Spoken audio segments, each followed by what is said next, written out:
যেই পাকিস্তানে জামাত ইসলাম নামক সেই সংগঠনটা তৈরি হয়েছে, সেই পাকিস্তানে কিন্তু জামাত ইসলাম নামক সংগঠন ব্যান। সেখানেই কিন্তু জামাত ইসলাম নামক সেই সংগঠনের কোনো পাত্তাই নেই। যত মাতামাতি সব হচ্ছে আমাদের বাংলাদেশে। বাংলাদেশের এই সরল সোজা মানুষগুলো ইসলামটাকে ঠিকভাবে না বুঝার কারণে এই জামাত ইসলাম নামক সেই সংগঠনটাকে গ্রহণ করেছে। আমার প্রাণপ্রিয় ভাই ও বন্ধুরা, আমি অল্প কয়েকদিন আগেই পাকিস্তানে এক আলেমের সাথে কথা বলেছি। তিনার বাড়ি ছিল আমাদের বাংলাদেশে। 1990 সালে নাকি 91-92 সালে তিনি পাকিস্তানে গিয়েছে, সেখানে বাড়ি করেছে, সেখানে তার ছেলে মেয়েকে বিয়ে দিয়েছে, তার একটা মেয়েকে তিনি কুমিল্লা বিয়ে দিয়েছে। তার বিশাল বড় একটা মাদ্রাসা আছে, তার মাদ্রাসার মধ্যে বর্তমানও 300-র উপরে ছাত্র আছে। ওনার সাথে আমি এই কথা বলেছিলাম, উনি আমাকে হোয়াটসঅ্যাপে নক করেছিল। আমার সম্ভব হলে আমি আমার হোয়াটসঅ্যাপে কথা বলার সেই হিস্টোরিটা আমি আপনাদের সামনে তুলে ধরবো। আপনারা হয়তো দেখতে পাচ্ছেন, এই যে স্ক্রিনশটটা দেখতে পাচ্ছেন, উনি হচ্ছেন সেই পাকিস্তানের ব্যক্তি। ওনার সাথে আমার কথা হয়েছে। আমি একটু অডিও কল আপনাদেরকে শুনাই, তাহলেই বুঝতে পারবেন। এই যে শুনুন। আসসালামু আলাইকুম, আমি আপনার একজন সালোয়ার পাকিস্তান থেকে বলতে চাই, আপনার সঙ্গে কথা বলতে চাই। আপনি আমার সঙ্গে কথা বলেন। অনেক আপনার চ্যানেলটা আমি প্রায় আমি দেখি, ইউটিউব চ্যানেলটা দেখি। আমি জন্মের একজন সাধারণ গরিব, আমি পাকিস্তানে থাকি। তো আপনার সঙ্গে এভাবে কথা বলার জন্য এই জন্য আপনার নম্বরটা আমি নিয়ে বসি। যদি সময় পান আমার সঙ্গে কথা বলেন। আমি চেষ্টা করবো ভাইজান আপনার সাথে সময় করে কথা বলতে, তবে খুব ইমার্জেন্সি কথা হলে আপনি ভয়েসের রেকর্ডটা পাঠিয়ে দিয়ে রাখতে পারেন, আমি সেটা শুনবো। আর আমরা সময় করে ইনশাআল্লাহ কথা বলবো। আপনি চরমনের মরিদ, এটা শুনে আমার কাছে খুবই ভালো লাগলো, আলহামদুলিল্লাহ। অবশ্যই দোয়া করবেন ইনশাআল্লাহ। ভালো থাকবেন ভাইজান। আসসালামু আলাইকুম ওয়া রাহমাতুল্লাহি ওয়া বারাকাতুহু। এই যে আপনারা দেখুন, তারপরে যে তার সাথে কথা বলা হয়েছে, এই যে আমি আপনাকে দেখুন, প্রথম 40 সেকেন্ড কথা বলা হয়েছে, পরে 1 ঘন্টা 13 মিনিট কথা বলা হয়েছে। এই 1 ঘন্টা 13 মিনিট যে আলোচনা করা হয়েছে, সেটা কিন্তু আপনাদের সংগঠন সম্পর্কেই কথা বলা হয়েছে, জামাত ইসলাম নামক সেই সংগঠন সম্পর্কে কথা বলা হয়েছে। তো পাকিস্তানে জামাত ইসলাম নামক সেই সংগঠনের কেমন পরিস্থিতি উনি আমাকে জানিয়েছে। সেই আলেম সাহেব আমাকে বলেছিল যে পাকিস্তানে তো আমরা থাকি, এখানেরই আমরা বাসিন্দা, এখানে আমরা বাড়ি করেছি, এখানে তো জামাত ইসলাম নামক সেই সংগঠনের কোনো গন্ধ নাই, কোনো মানুষ নাই আশেপাশে। তো বাংলাদেশে এত মাতামাতি কেন? এই বাতিলটাকে নিয়ে এত টানা হেঁচড়া কেন? যেখানে এই সংগঠন তৈরি হয়েছে সেই সংগঠন সেখানে পাত্তা পাচ্ছে না, পাত্তা পাচ্ছে আমাদের বাংলাদেশে। তো ইসলামী আন্দোলন বাংলাদেশের চরমন এপি সাহেবের আরেক ভাই মাওলানা মুসাদ্দিক বিল্লাহ আল মাদানী হাফিজাহুল্লাহ সেই পাকিস্তানের কিছু বিষয় এখানে তুলে ধরেছে। তো তিনি এই বিষয়টা এখানে তুলে ধরেছে, এই বিধায় আমারও মনে হয়ে গিয়েছে। কারণ এই জামাত ইসলাম নামক সেই সংগঠন পাকিস্তানে তৈরি হয়েছে আবুল আলা মওদুদির মাধ্যমে। সেখানেই এই দলটাকে প্রশ্রয় দিচ্ছে না। তারা নবী রাসূলদেরকে নিয়ে, সাহাবাই কেরামদেরকে নিয়ে সমালোচনা করেছে। সেই কারণে তাদের নাম গন্ধ সেখান থেকে ব্র্যান্ড করা হয়েছে। সেখানে মানুষ নেই। বিভিন্ন জায়গায় কিন্তু আবুল আলা মওদুদির লেখা বইগুলোকে ব্র্যান্ড করে দেওয়া হয়েছে। কিন্তু আমাদের বাংলাদেশের সাদা সিধা মানুষগুলো এগুলো বুঝতে পারছে না। মুসাদ্দিক বিল্লাহ আল মাদানী হাফিজাহুল্লাহর এই কথাগুলোকে একটু শোনা যাক। এই ডাক্তার শফিক টফিক ওগুলা জাহেল, এগুলা তো ডাক্তারি করছে, দেখো কি ইসলামের ফতোয়া দেবে? আবু তাহের কি ইসলামের ফতোয়া দেবে?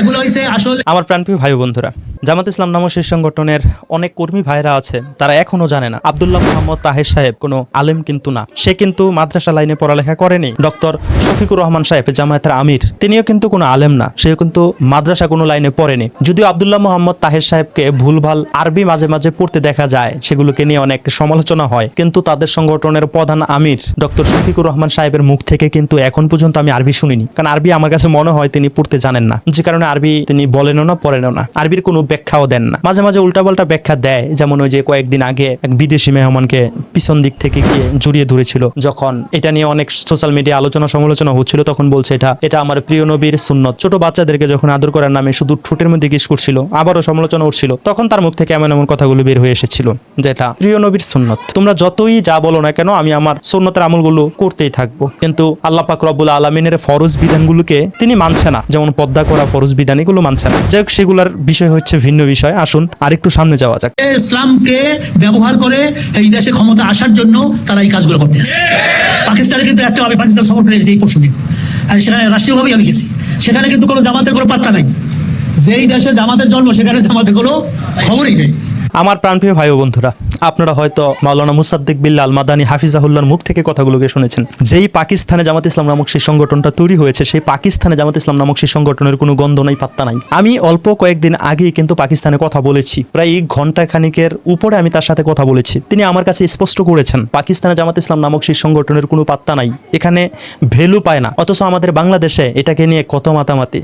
একটা বাতিল ফেরকাকে নিয়ে মানুষ মাথায় করে নিয়ে আসছে। এই মানুষগুলো বুঝতেই পারছে না জাবুল আল্লাহ যদি কোনো আলেম ছিল না। সেই সংগঠনের প্রধান আমির বর্তমান যিনি আছেন ডক্টর শফিকুর রহমান, তিনিও কোনো আলেম না। নায়েবে আমির আব্দুল্লাহ মোহাম্মদ তাহের সাহেব, তিনিও কোনো আলেম না। তো যেই মানুষগুলো আলেম না, তারা ইসলামের কি ফতোয়া দিবে, তারা ইসলাম নিয়ে কি কথা বলবে? সেই জন্যই তাদের চেলা ফেলা ছেড়ে দিয়েছে। তারা সোশ্যাল মিডিয়ার মধ্যে ওলামায়ে কেরামদেরকে স্ক্রিনে উঠিয়ে অকট্য ভাষা ব্যবহার করছে, যা মন চায় তা বলছে। কারণ তারা তো আর আলেম না। তারা যে ইসলামিক বিষয়ে কথা বলবে, হারাম হালাল এগুলো বাঁচবে, তাই কিছু কর্মী ছেড়ে দিয়েছে সোশ্যাল মিডিয়ার মধ্যে হক্কানি ওলামায়ে কেরামদেরকে স্ক্রিনের মধ্যে উঠিয়ে অকট্য ভাষা ব্যবহার করে।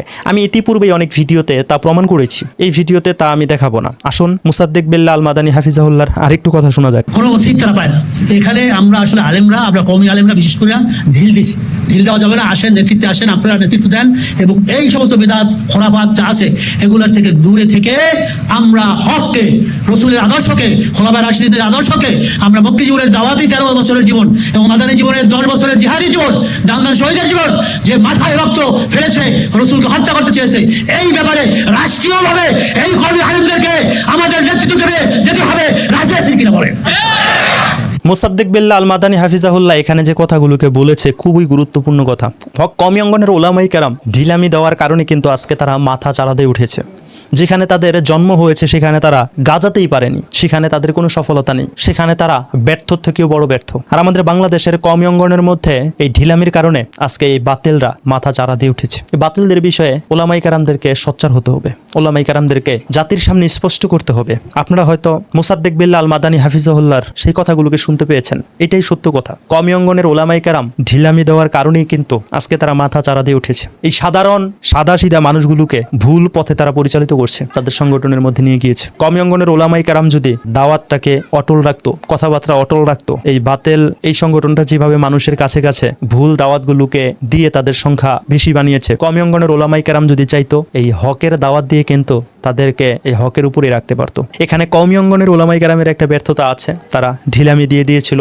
তবে এখনো সুযোগ আছে, সময় আছে। মানুষের সামনে যদি সত্যগুলোকে রেফারেন্সের সহকারে তুলে ধরা যায়, তাহলে অবশ্যই যারা ইসলামকে ভালোবাসে, দিনকে ভালোবাসে, ধর্মকে ভালোবাসে, রাষ্ট্রকে ভালোবাসে, তারা তাদের ভুল বুঝতে পারবে, তারা ইসলামের ছায়াতলে আবারও ছুটে আসবে। কওমি অঙ্গনের ওলামায়ে কেরামের মধ্যে কোনো ফাটল তৈরি করা যাবে না। তাদের ভিতরে কোনো সমস্যা থাকলে একসাথে বসে তারা যেন মীমাংসা করে ফেলে। সাধারণ মানুষের মধ্যে যেন এই ঝামেলাগুলো না ছড়িয়ে তারাই মীমাংসা করে। সাধারণ মানুষের মধ্যে যেন কোনো ফাটল তৈরি না হয়। সাধারণ মানুষ যেন বুঝতে সক্ষম হয় যারা সাহাবায়ে কেরামের সমালোচনা করছে তারা কোনো ইসলামিক সংগঠন নয়। কোনো মুসলমান কখনোই সাহাবায়ে কেরামের সমালোচনা করতে পারে না। আর যে সাহাবায়ে কেরামের সমালোচনা করে, সাহাবায়ে কেরামদেরকে সত্যের মাপকাঠি না মেনে তাদের সংগঠনের প্রধান আমির যিনি কোনো আলেম না, নায়েবে আমির যিনি কোনো আলেম না, যে সংগঠনের প্রতিষ্ঠাতা যিনি কোনো আলেম না, তাদেরকে মাপকাঠি ভাবে, তারা কখনো মুসলমান হতে পেরেছে কিনা কিংবা এটা কোনো মুসলমানের কালচার কিনা, এটাই কিন্তু সন্দেহ। কারণ কোনো সচেতন মুসলমান সাহাবায়ে কেরামদেরকে এই সত্যের মাপকাঠি মানবে। কোনো সচেতন মুসলমান কখনো সাহাবায়ে কেরামদেরকে নিয়ে সমালোচনা করবে না, কারণ সাহাবায়ে কেরাম আমাদের মুরব্বী,